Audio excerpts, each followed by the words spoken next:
We are Couple on the Cut, Cindy, Michael and our furry crew member Toffee, and we live aboard our 57-foot narrowboat Tumbleweed as we seek adventure on the inland waterways of England and Wales. Glad to have you join us. Welcome aboard. We begin this video in Tamworth, where we left you last time, and this is where Tamworth is in the UK. We leave Tamworth and head up the Coventry Canal to Fradley Junction.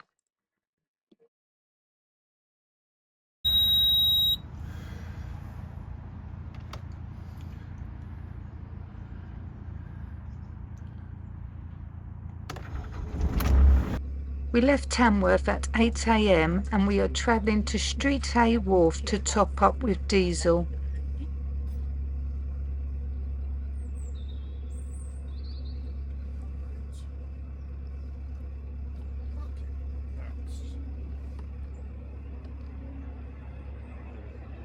Street Hay Wharf was first established over 20 years ago as a narrowboat yard, originally being an old coal wharf, and prior to that was involved in drying hops for the brewery industry.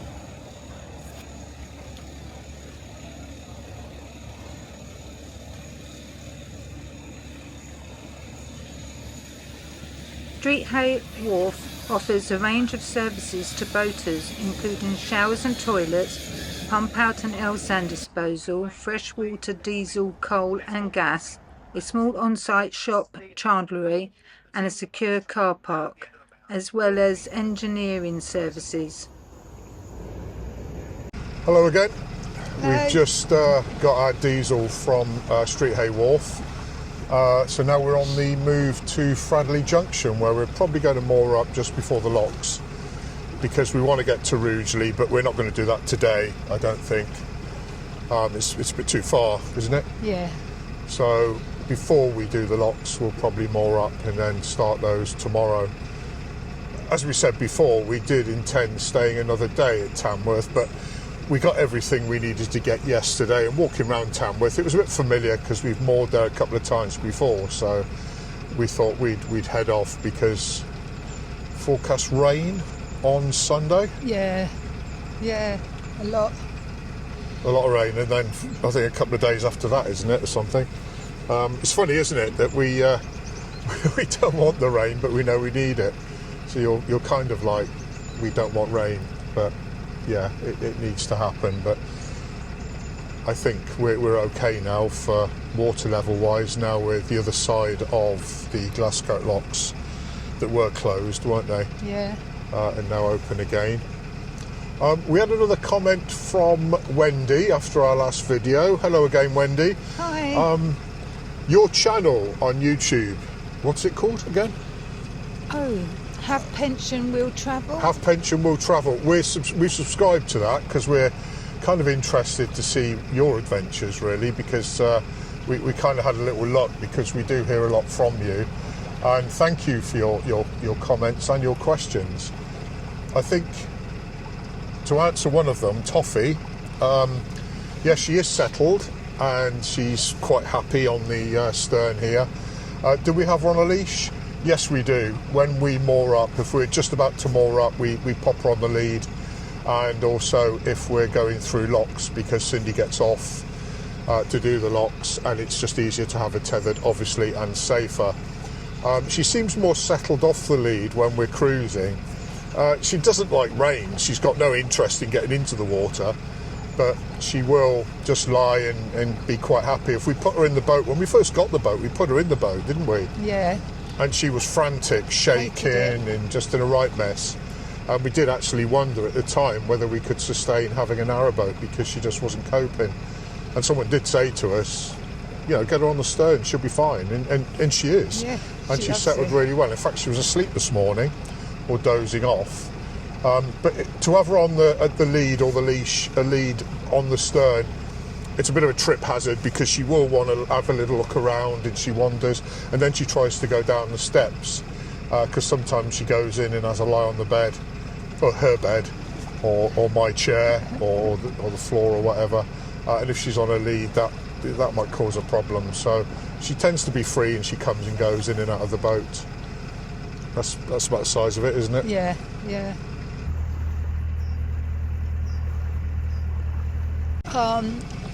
Why are we going in this direction? Was the lock closures and water levels the reason? Yeah. The Kennet and Avon, yes, there are lock closures because of water levels, but it's a bit sporadic. I don't quite know how CRT have worked it out, but I don't know the names of the locks, excuse me for that. I don't know the name off the top of my head, but the one set of locks opened on the 10th of October, and then we'd have to wait at the other set of locks that didn't open to the 27th of October. There was also a lock issue going down to the Kennet and Avon, and then there were the list of winter closures of when they do their winter works on locks. And the problem is with the Kennet and Avon, as beautiful as it is, and as much as we want to get down there, you're a bottleneck, because unless you go across the wash at Bristol to get back onto the system, you have to come back the way you've came and come up the Thames, or part of the Thames. And going there November time, which it would be, I'd just be concerned that it was in strong stream, and if it was in strong stream when we wanted to get back in the new year, excuse the radio, we're kind of bottlenecked. So we took the decision that we would do the Kennet and Avon when, you know, everything's passable and we can do it with ease, really. So that's the reason we didn't go. But yeah, two issues: water levels and winter closures. So that was the reason we made that decision. But Wendy, it's so nice, as it is with many of you, to hear from you regularly and make comments. You know, we love that kind of interaction. It's weird making videos, although we're getting used to it. And then Cindy does most of the editing, and then we post them, and it's just lovely to get that feedback, and also that constructive criticism. We've had a lot of good advice about, you know, how we do things or what we should be doing, and that's been really helpful. And they've all been done politely. Well, most of them. There's been a couple that have kind of like felt like I was outside the headmaster's office with one of them, but that's, you know, I wasn't caned anyway. But yeah, it's but thanks for that. It's really good to interact, and we do answer every one of them. Yeah. And if we do miss one, please let us know, because we do like to communicate with you guys. So thank you, and keep it up. But nice to hear from you again, Wendy. I hope New Zealand is good and being kind to you, and we look forward to looking on your channel at your adventures, because we haven't watched any of your videos yet, but it just seems that you travel the world and post that, and I'm expecting that's what we're going to be seeing. But we look forward to seeing those, and we'll probably make comments, and we'll be polite.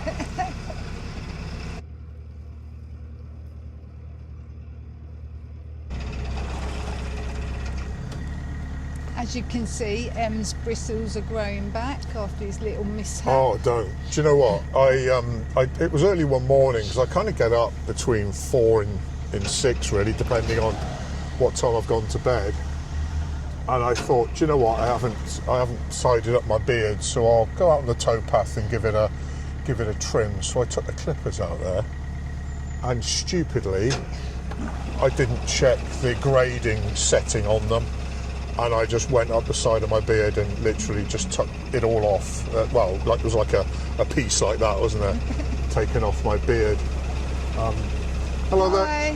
Thank you for that. You all right? Yeah. Good. Yeah, so I took this chunk out of my beard. So I did think about being stupid, which is really unusual for me, isn't it, sweetheart?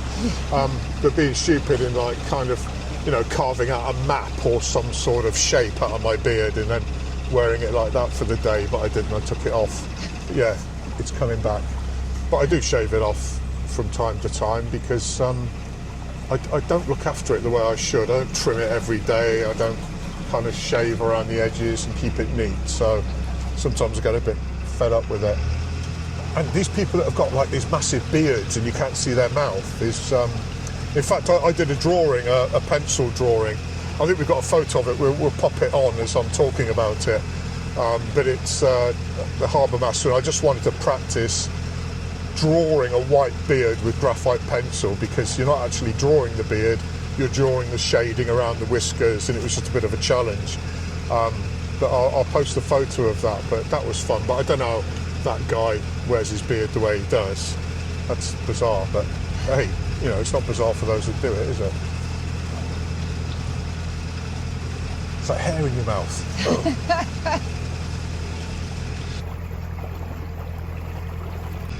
You think that cyclist was a boat? Yeah. As it appeared. I mean, people have mentioned that they haven't seen you at the tiller much. No. I'm still very nervous about it.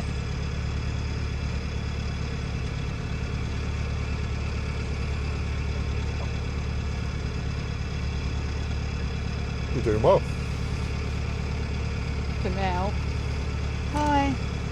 I remember what it was like though when we first started and I was doing it, and I suppose every boat has been through it, but you're fine, and then you get to a narrow area and a boat's coming, and it's the worst thing is panicking, but you do panic, and you know you're only doing kind of a couple of miles an hour, but it is quite daunting, isn't it, when it gets narrow and you're just not used to it, because it's turning the tiller the opposite way, isn't it? Yeah, and it's because it's so long. Yeah. Yeah. The boat, to me, is so long. And they allow us to drive it, don't they? And the thing is, when you drive a car, if you want to turn right, you turn right. So you've got to unlearn that. Yeah, so turn right, you point the tiller to the left. Yeah. But it comes naturally after a while, doesn't it? But when you first do it, it's a bit like, oh, which way is it? I remember when we first went out on the boat, and I was kind of like, that was a higher boat, but it was like, oh, which way does the tiller go? And then you do it, and you know it's the wrong way, so you're turning even sharper into the bank, and then... But yeah, then all of a sudden, you just do it without thinking about it. It's the same with anything, I suppose, isn't it?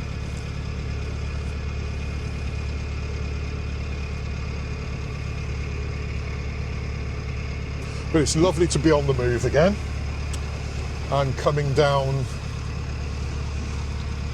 Atherstone Locks was quite enjoyable, because that's the first locks we've done in a long time, isn't it? Yeah. Oh, the really sad thing though, at the top lock they have a defib station. It's called Public Access Defibrillator, and you know, if somebody was in need of a defibrillator and you were there, you dial 999, they give you the code to get into the box to get the defibrillator out, and then apparently it talks you through what to do, and it's just an incredible thing to have that, because it's a lifesaver, and it costs like, I think, 1,500 quid. Yeah, a lot of money. A lot, but it's been vandalised, and they broke into the box. They say the guy that lives in the lock keeper's house said that he could hear kids out there, kids of whatever age, I don't know. But they broke into the box, and then a boater found it floating in the lock. And you know, I just really hope that the people that did that don't need a defibrillator in the community at some point, because nobody would need it. Well, while yeah, it's being exactly. damaged. But it's just, you know what? I mean, yeah, chuck a trolley in the canal, you might get a buzz from it. That's fine. But a defibrillator, I mean, you know, if people are doing that, they must be wired up wrong, or just, I don't know what type of entertainment they're looking for, to be honest. That was sad. And now they're trying to raise money to replace it. And do you know what? I don't know, it just makes me feel really, really sad. But thankfully, it's few and far between, that kind of vandalism. We don't hear much about that sort of stuff, do we? But we were both kids once, so you weren't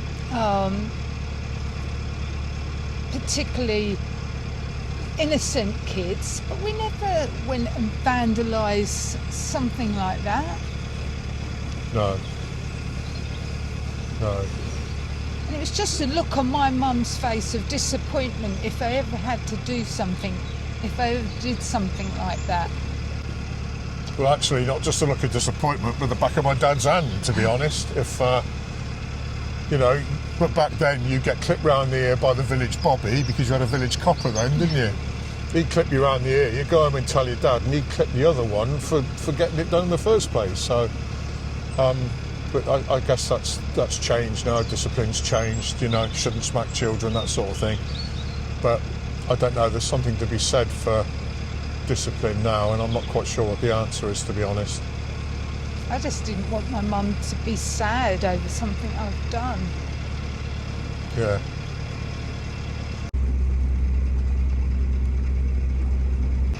I don't think it's far to Fradley Junction now. Looking at this map, I think it's, what, a couple of miles maybe 2.5 miles. So we'll speak to you soon.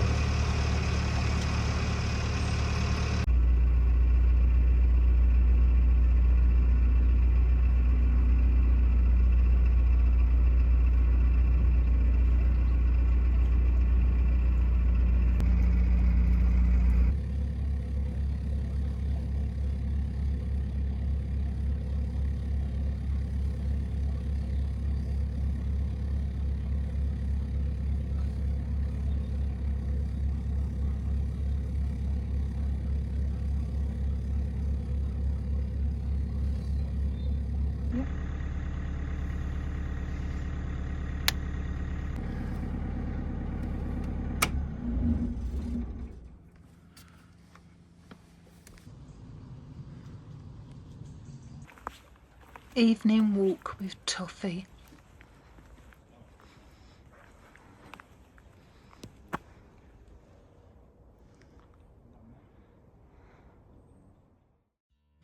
We really hope you've enjoyed this video. If this is the case, we'd really appreciate it if you could click the like button, the subscribe button as it's totally free to do, and the bell icon to be notified of future videos.